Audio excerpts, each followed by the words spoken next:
안녕하세요, 서울리안입니다. DJI 드론 비행이 익숙한 분들도 지금 이 UI는 조금 낯설 수 있어요. 내가 비행 중인 정면의 모습이 보이는데요. 왼쪽 하단에는 또 카메라 뷰라고 새로운 앵글이 보이죠. 이게 360 드론의 특징을 가장 잘 살린 조종 방식이라고 볼 수 있습니다.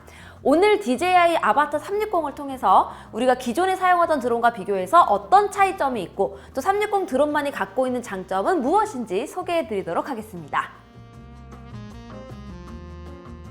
일단 디자인을 보면 우리가 아는 드론은 앞에 짐벌이 달린 카메라가 달려 있잖아요. 그런데 아바타 360은 짐벌 없이 카메라 모듈이 있고 양쪽으로 두 개의 렌즈가 달려 있습니다.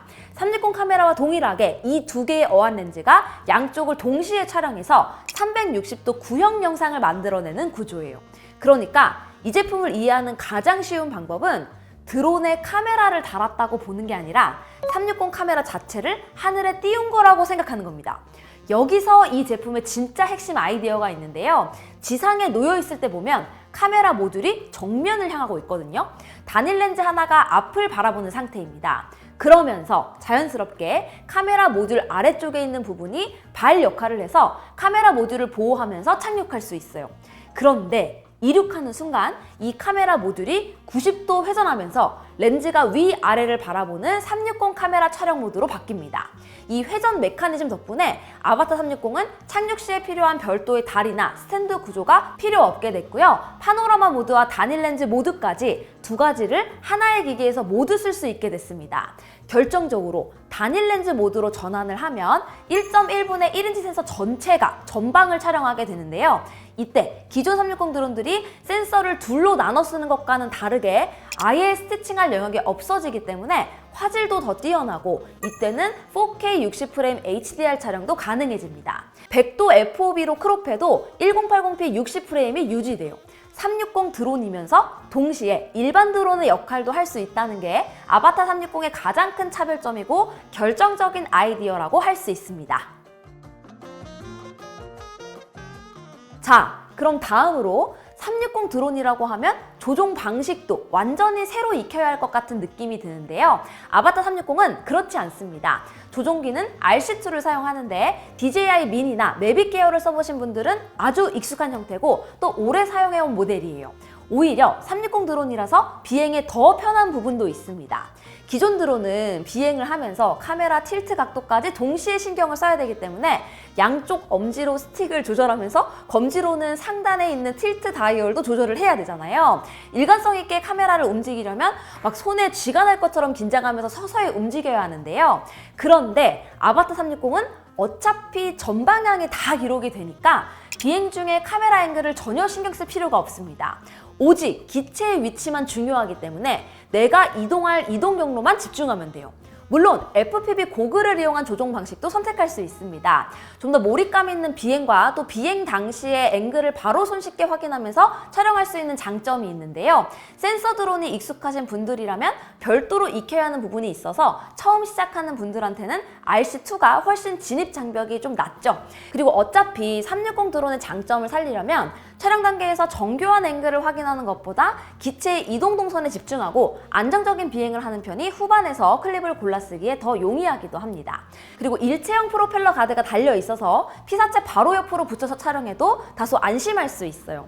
기존 드론은 프로펠러가 노출되어 있기 때문에 사람 가까이 붙이는 게 심리적으로 꽤 부담이 되죠. 또 의외로 나뭇가지를 지나면서 화면에 보이지도 않는 얇은 가지나 잎사귀, 이런 줄기 같은 것들이 프로펠러에 낄 수 있어서 좀 위험하기도 하거든요. 그 긴장감이 확실히 줄었습니다. 자, 그럼 DJI는 왜 그렇게 좋은 매빅 시리즈를 두고 아바타 360을 만들었을까요? 여기서부터는 제가 그동안 정말 수차례 리뷰를 했었던 360 카메라의 장점이 그대로 옮겨온다고 생각하면 됩니다. 촬영하는 기체의 위치가 허공에 떠 있을 수 있다 보니까 오히려 창의적인 화각과 앵글을 사용한 촬영이 가능해지는 거죠. 일단 360 드론으로 비행을 하면 전방향 영상이 통째로 기록이 됩니다. 촬영된 영상 어디를 둘러봐도 기체는 찾을 수가 없어요. 촬영할 때는 앵글을 고민할 필요가 없다고 한 이유가 바로 여기 있습니다.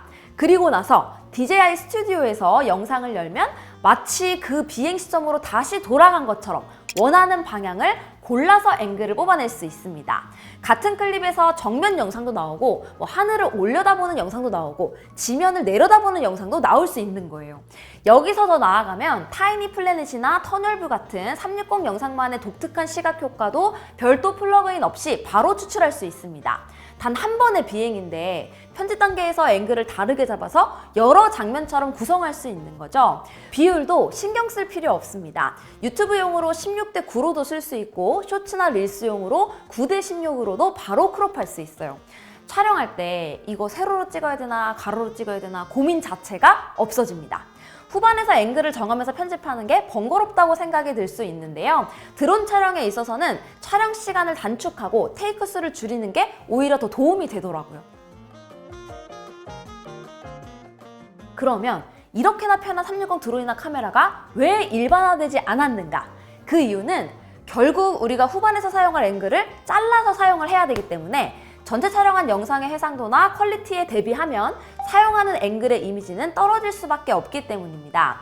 아바타 360도 동일한 상황인 것은 맞아요. 그래도 1.1분의 1인치 센서 튜닝을 워낙 잘 해왔고 오즈모 360을 통한 노하우도 있어서 화질은 경쟁 대비 꽤 좋은 모습을 보여주고 있습니다.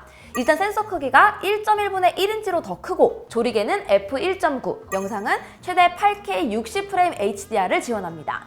모든 영상은 디로그 M으로 촬영했는데요. 스마트폰 앱이나 데스크탑 앱에서 컬러 복원을 하는 것만으로도 손쉽게 보정을 시작할 수 있는 좋은 원본을 얻을 수 있습니다.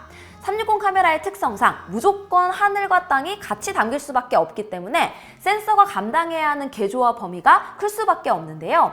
일출이나 일몰처럼 밝은 부분과 어두운 부분이 극단적으로 갈리는 환경에서도 하이라이트가 날아가지 않고 디테일이 살아있는 영상이 나오고 그 와중에 지면의 안부도 컬러 노이즈나 뭉개짐 없이 디테일 표현이 상당히 잘 되고 있는 모습이죠.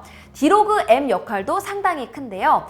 내가 사용할 곳이 하늘이라면 애초에 조금 어둡게 보정해서 하이라이트를 살리고 지면 클립이라면 조금 더 밝혀서 디테일을 확보할 수 있기 때문에 360 드론은 보정 관용도 측면에서 가급적 디로그 M으로 촬영하는 것이 좋습니다.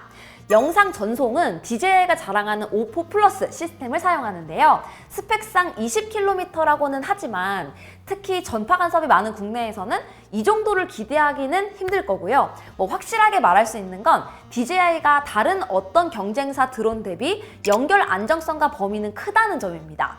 아바타 360에서도 이 부분은 동일하게 느낄 수 있었어요. 360 드론이라고 하면 기존 센서 드론 유저들에게도 익숙하지 않은데요. 그럼에도 불구하고 아예 드론을 처음 날리려는 입문자를 배려한 요소들이 많습니다. 아바타 360에는 전방위 장애물 회피 시스템이 들어가 있고 1룩스 저조도 환경에서도 반응을 하기 때문에 국내에서 야간 촬영을 할 기회가 그렇게 많지는 않겠지만 그만큼 열악한 환경에서도 장애물을 감지하고 멈출 수 있는 능력이 있습니다. 게다가 전방에는 라이다 센서가 탑재되어 있어서 완전한 암흑 환경에서도 전방 장애물을 인식하고 제동할 수 있어요. 또 360 드론이라서 가능한 새로운 촬영 방식이 있습니다. 스포트라이트 프리 모드를 써보면 360 드론의 장점을 가장 직관적으로 이해할 수 있으면서도 가장 쓸 일이 많은 기능인 걸 바로 알 수 있는데요. 우리가 조작하는 기체의 움직임과 카메라 앵글을 완전히 분리하는 기능입니다. 이걸 활성화하면 우리는 그냥 기체의 위치만 조작하면 돼요. 그러면 왼쪽 하단에 녹화되는 카메라 뷰 화면이 나오는데 내가 조종하는 드론의 위치와 상관없이 카메라는 항상 피사체를 쳐다보면서 추적하고 있는 것을 볼 수 있습니다. 그리고 드론의 다양한 움직임을 직접 조작하기가 힘들다면 추적 모드를 사용하면 되는데요. 라이딩이나 차량 주행 같은 장면에서 피사체를 지정해주면 자동으로 고정돼요. 이런 기능들은 혼자서도 다이나믹한 추적 영상을 찍을 수 있게 해준다는 데 그 의미가 있습니다. 혼자서 라이딩 영상을 촬영하거나 산악 트레킹을 하는 취미를 갖고 있는 1인 크리에이터한테 특히 매력적인 제품이 되지 않을까 싶어요. 중요한 점은 아바타 360이 기존 드론을 밀어내는 그런 제품이 아니라는 점입니다. 360 카메라가 미러레스를 대체하지 않는 것처럼 아바타 360도 매빅이나 미니 시리즈를 대체하는 제품이 아니에요. 360 영상이 주는 편의성은 모든 카메라가 부러워할 만하지만 앞에서 이야기한 대로 우리가 필요한 부분을 잘라서 쓰는 과정에서 화질 타협은 해야 하기 때문인데요. 지금 시점에서는 각기 다른 역할이 있고 360 드론은 기존 촬영용 드론과 만들어내는 결과물의 성격 자체가 다르다고 봐야 합니다. 하지만 저는 오히려 드론이 처음인 분들한테 360 드론이 조금 더 사용하기 쉽고 촬영 자체보다 결과물의 재미를 경험하게 하는데 더 적합한 것 같아요. 또 저처럼 원래 드론을 써오신 분들한테는 새로운 효과와 앵글을 추가할 수 있는 촬영 도구가 하나 더 생겼다는 데 의미가 있지 않을까 싶습니다. 여행 다니면서 저도 앞으로 계속 사용을 해볼게요. 궁금한 점 많이 남겨주시고요. 그럼 저는 다음 영상에서 또 인사드리도록 하겠습니다. 안녕히 계세요. DJI가 편집 앱도 잘 만드는 것 같아요. 스마트폰 앱도 그렇고 데스크탑 앱에서도 굉장히 직관적으로 되어 있어서 사용법을 일부러 공부할 필요 없이 되게 쉽게 편집할 수 있더라고요.